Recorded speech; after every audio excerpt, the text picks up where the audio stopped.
Nah, saya bacakan kepada saudara dasar firman Tuhan tentang gereja sel. Yang pertama dasarnya yaitu Tuhan Yesus memilih 12 orang murid. Tuhan Yesus tidak memilih 100 orang murid. Tuhan Yesus tidak memilih 1000 orang murid. Walaupun yang mengikuti dia ada kalanya sampai 5.000 orang lebih, bahkan sampai 20.000. Banyak penafsir mengatakan. Tetapi dia memilih 12 orang muridnya untuk dijadikan murid, untuk bersama-sama dengan dia. Tertulis dalam Markus pasal 3, 13 sampai 15. Saya membacakan kepada saudara. Kemudian naiklah Yesus ke atas bukit. Dia memanggil orang-orang yang dikehendakinya, dan mereka pun datang kepadanya.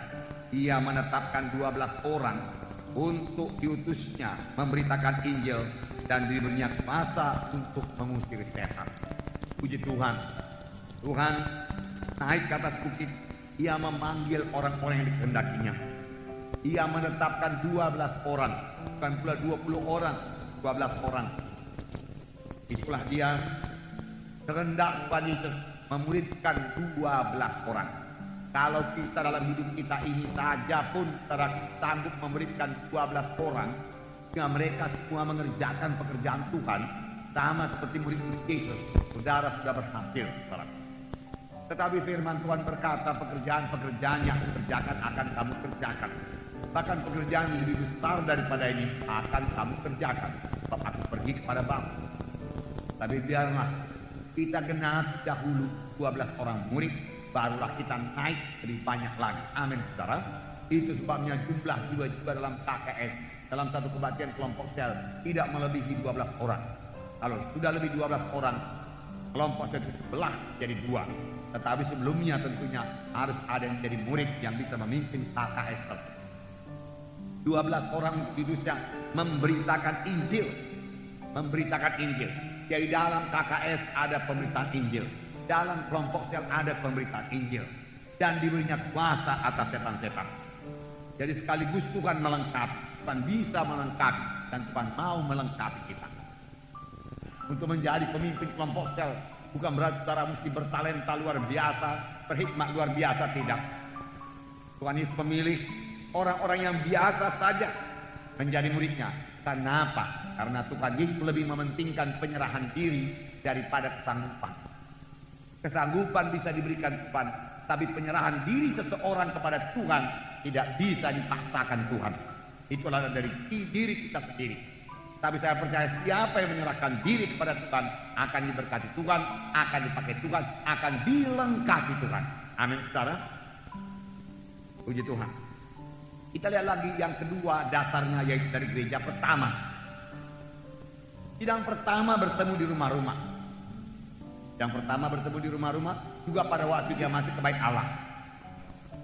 Nah, Kisah 2, 46-47 berkata, dengan bertekun dan dengan sehati mereka berkumpul tiap-tiap hari dalam bait Allah. Mereka memecahkan roti di rumah masing-masing secara bergilir dan makan bersama-sama dengan gembira dan dengan tulus hati dan sambil memuji Allah. Dan mereka disukai semua orang.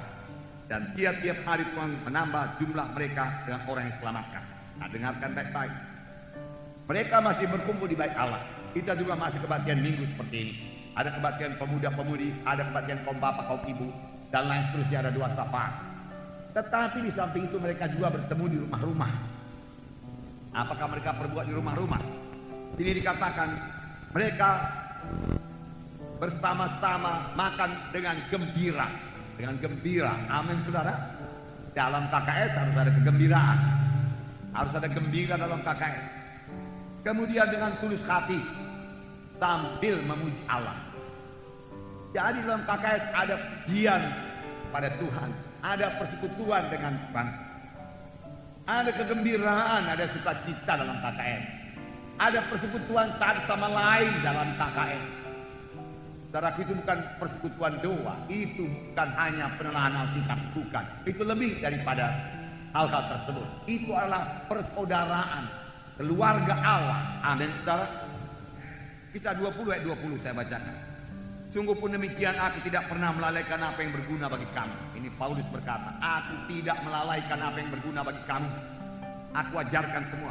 Semua aku beritakan dan aku ajarkan kepada kamu, baik di muka umum maupun dalam perkumpulan di rumah kamu.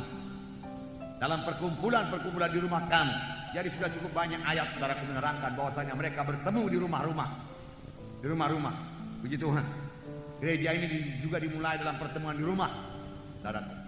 Kemudian berkembang menjadi pertemuan besar di gereja, tetapi kemudian kembali lagi ke rumah-rumah untuk kebaktian kelompok sel.